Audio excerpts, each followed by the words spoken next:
hello, magandang gabi at araw sa inyo, sa akin mga clients, sa lahat, sa iba't ibang panig ng mundo. No? Nakakalungkot, parang nakakaiyak. No? Yung nangyari sa LA, no?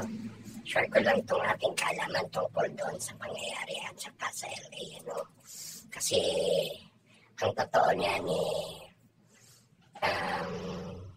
ayoko kasi mag-vision ng mga negatibo, masyadong negatibo, or yung mga matatakot yung mga tao, or katatakutan, no? Kaya ako yung happy lang, good vibes lang, proakit swerte, always tumalo, always tagumpay, at simpleng buhay lang tayo.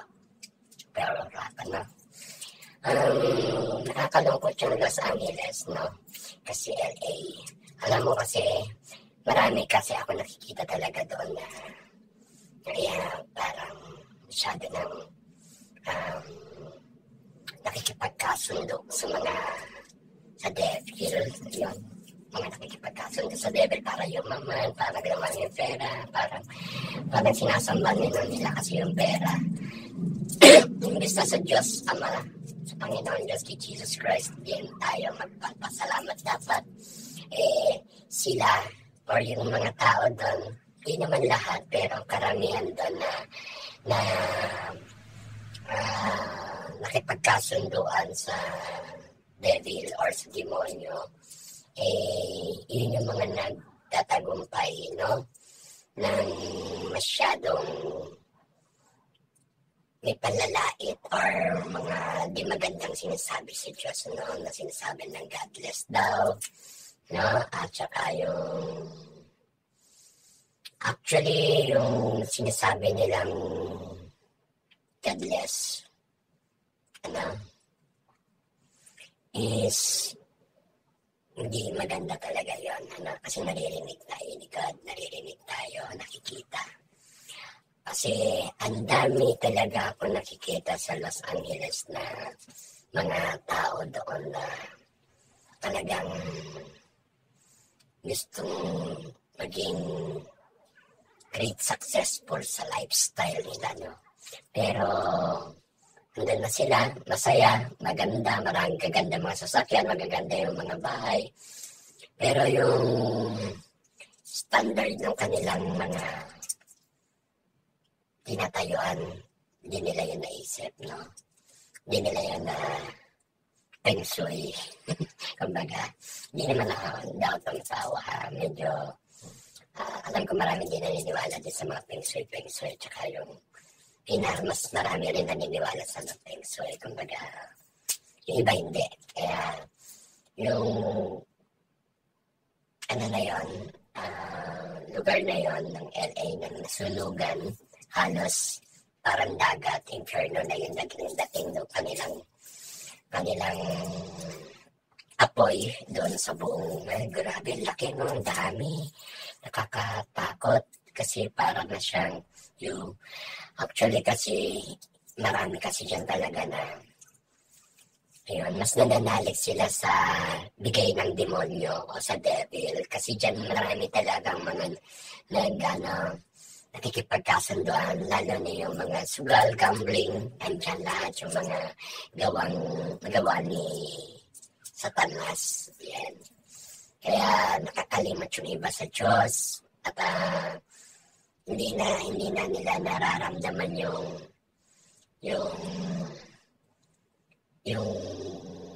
paglilingkod sa Diyos na meron man silang mga kahilingan, ayaw nilang mahirapan, gusto nila madalian kasi sa demonyo madali lang nila yan mahilingi.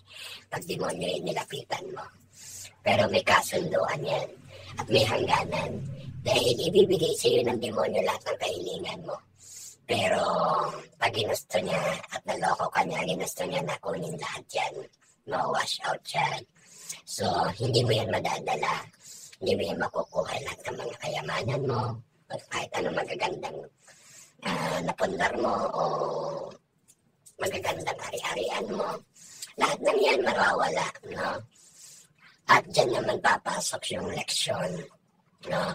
Yung mga nagsasabi kasi ng godless, dun sa LA. Yung girl, lalo na yung girl, at walang bumoboto sa mga paniniwala sa Panginoong Diyos. No? That Jesus is very great for powerful sa lahat. No? Sabi ko nga lagi, God first, second guided idea. Kapag kamali yung guide mo, wala kang Diyos, wala kang idea. Kaya yun yung nangyayari sa tao, no? Tapos, alam mo ito, yung mga ibig sabihin na, yung mga nakikita ko. Kasi, actually, delikado talaga yung kanilang lugar pagdating sa mga wind or hangin, yung mga hangin na malalakas, yun ang hindi nila na pagdarasal, nasa Diyos ang awa, nasa tao ang gawa. Ngayon, kung mapapansin nyo yung lugar na yun, maraming hindi tumataliban sa ating Panginoon, kundi tumatalikod sila. So, yung Los Angeles, sa buong vision ko, talagang kapag sumobra sila, may limitasyon, may mga nangyayari sa kanila. It's over. Para silang nasa game ni Satanas or nasa game ng mga devil na sugo ng mga demonyo. So, yung nangyari na yan, hindi naman yun kagastuhan o ikasasaya ng mas nakararami, nakalulungkot nga dahil sa mga ginagawa nila, Kasi sa totoo, yung pangalan na Los Angeles, actually, sa bibig na nila nang gagaling yan at sa pagkatao ng mga ibang tao dyan na wala talaga silang anghel, at kinakalaban ang Diyos, yung Los Angeles. Yan ang totoo niyan, Yung pangalang Los Angeles, tapos yan Los Angeles.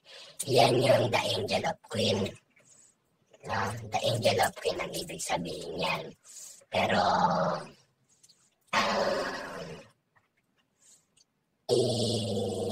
ilagay mo yung pangalan na Los, yung Los Angeles. Kung isipin mo, kaya wala yung T or baligtad yun, tinanggal, kaya Los Angeles. At saka, kung ibabalik mo, lost talaga. Kasi yung talo ng mga talong mga angel o talo ng mga anghel. Mga bigo, mga sumusuway, parang ganon yung mga tinapon sa kanilang espiritu ng mga anghel doon sa lugar na yan. Kaya madali yung mga magmistulang shocking na mga pangyayari. Katulad niya na parang impyerno, diba? So, papakita doon yung malaimpyernong lugar. Yan, yung mga malaimpyernong lugar na yan. Yung din na sinasabi na lang godless town, kaya nila sinasabi yun kasi sila yung mga Los Angeles, Sila yung mga Los Angeles, Angel-less.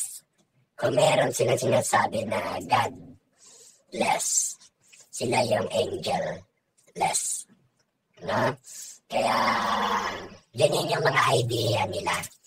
Marami doon kasi yung mga puro lang, ayaw nila nahihirapan. Gusto lang nila mga madali ang mga presentation, kumikita na sila, at magagaling silang gumawa ng mga attraction sa tao para kumita or madaling nakainganyo. Actually, mga mukha silang anghel. Marami dyan mga anghel. Kaya nga Los Angeles, Angeles. Yun ang pagkakaintindi ko dyan sa, sa nabivision ko sa name of nila, country. At kung sinasabi nilang godless town or sinasabi nila na zero mention of God, nagkakamali sila. Kaya nakatakot, may balik kasi sa kanila lahat ng mga ginagawa nila at sinasabi.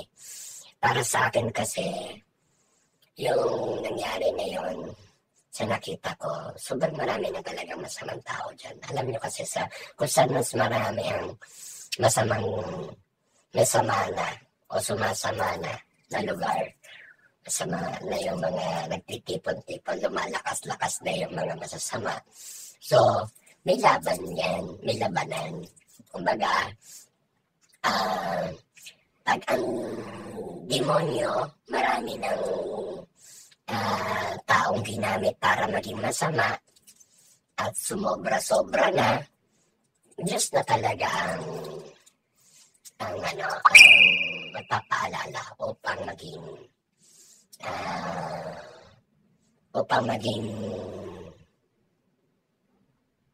maging panalo sa mga taong hindi naniniwala sa Diyos at bandang huli maniniwala sila sa Diyos. Dahil kailanman walang mananalo, sa Panginoong Diyos, At manalangin tayo palagi sa Panginoon ng lahat ng mga Panginoon. Yung the only one God, in your heart, in your mind, at saka sa inyong mga pananampalataya at paniniwala nyo, Lagi ko sinasabi tayo, yan tatlo meron tayo. First God, second guide, then idea. Kasi dyan tayo mabubuhay ng may kapayapaan, maayos ang pamumuhay at kahit simple, hindi tayo mapahamak. Yun ang importante, hindi tayo mapahamak sa anumang mga kapahamakan. Maingatan tayo ni God. Kaya sa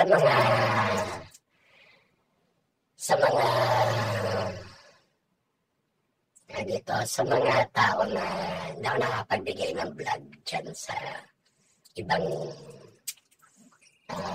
vision, marami naman dyan nag-vision tungkol dyan sa mga disaster, sa lahat ng mga gumagawa ng nag-vision ng mga part-part lang kasi kami, kaya hindi kami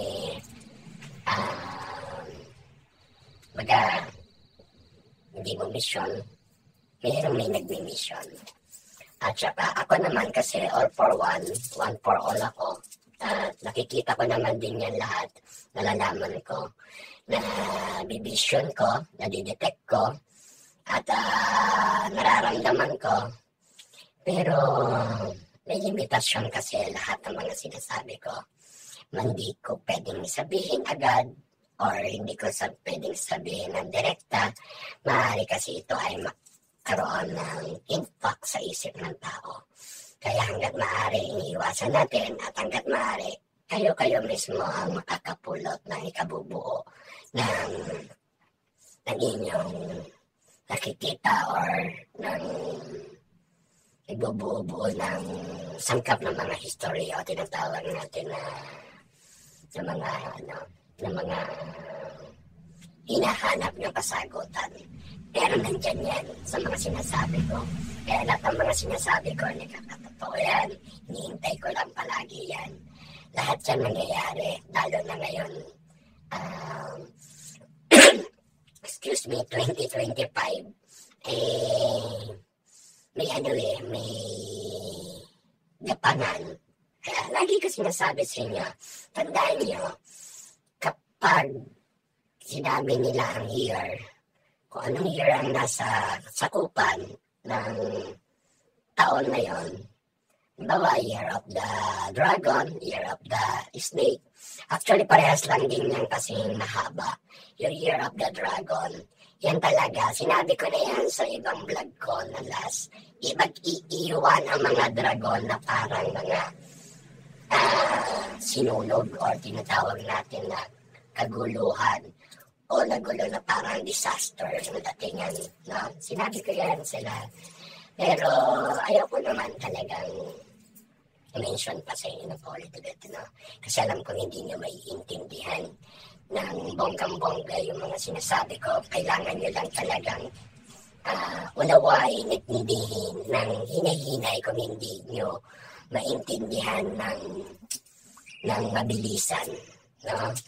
Or mababaw, palalimin nyo pang pag-intindi para mas makuha nyo yung mga sinasabi ko. At dumarating yung panahon ng mga bagay na marami akong nakikita, lalo na ngayong talaga hindi na tayo sa dapat nakatoto. Matutoto na tayo tumingala. Hindi straight, hindi yung criminal, snubber, lahat. Alam mo, wala na dyan yung mga mangyayari na sa paligid. Tataas na tayo. Ibig sabihin, titingin na tayo sa langit. No? Kailangan natin ng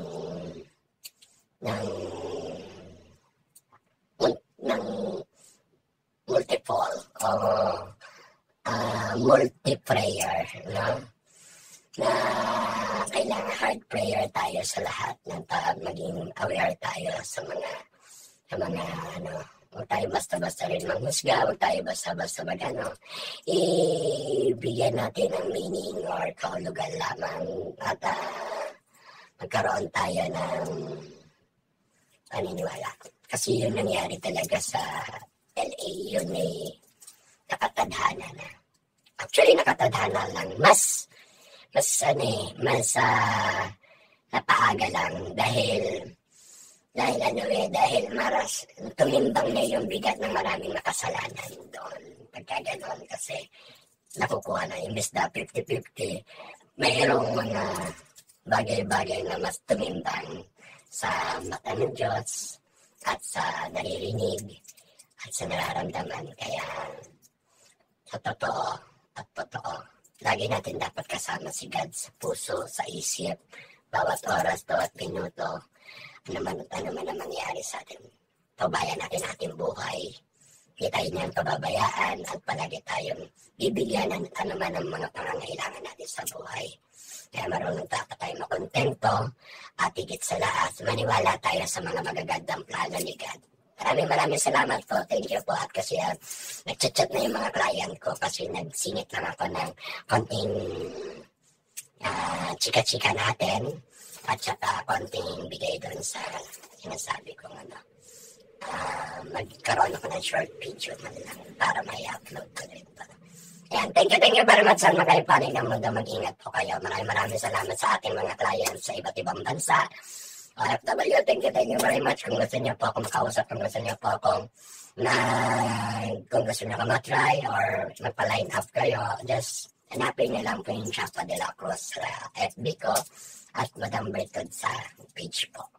Ayan, maraming salamat po. Hanggang dito na lang po dahil nagmamadali na yung aking kausap sa client ko. Thank you. Marami pala ko lang sasabihin, kaya lang marami nang naka-line up tayo na nagdadatingan na yung chat nila. Maraming salamat. Thank you. God bless.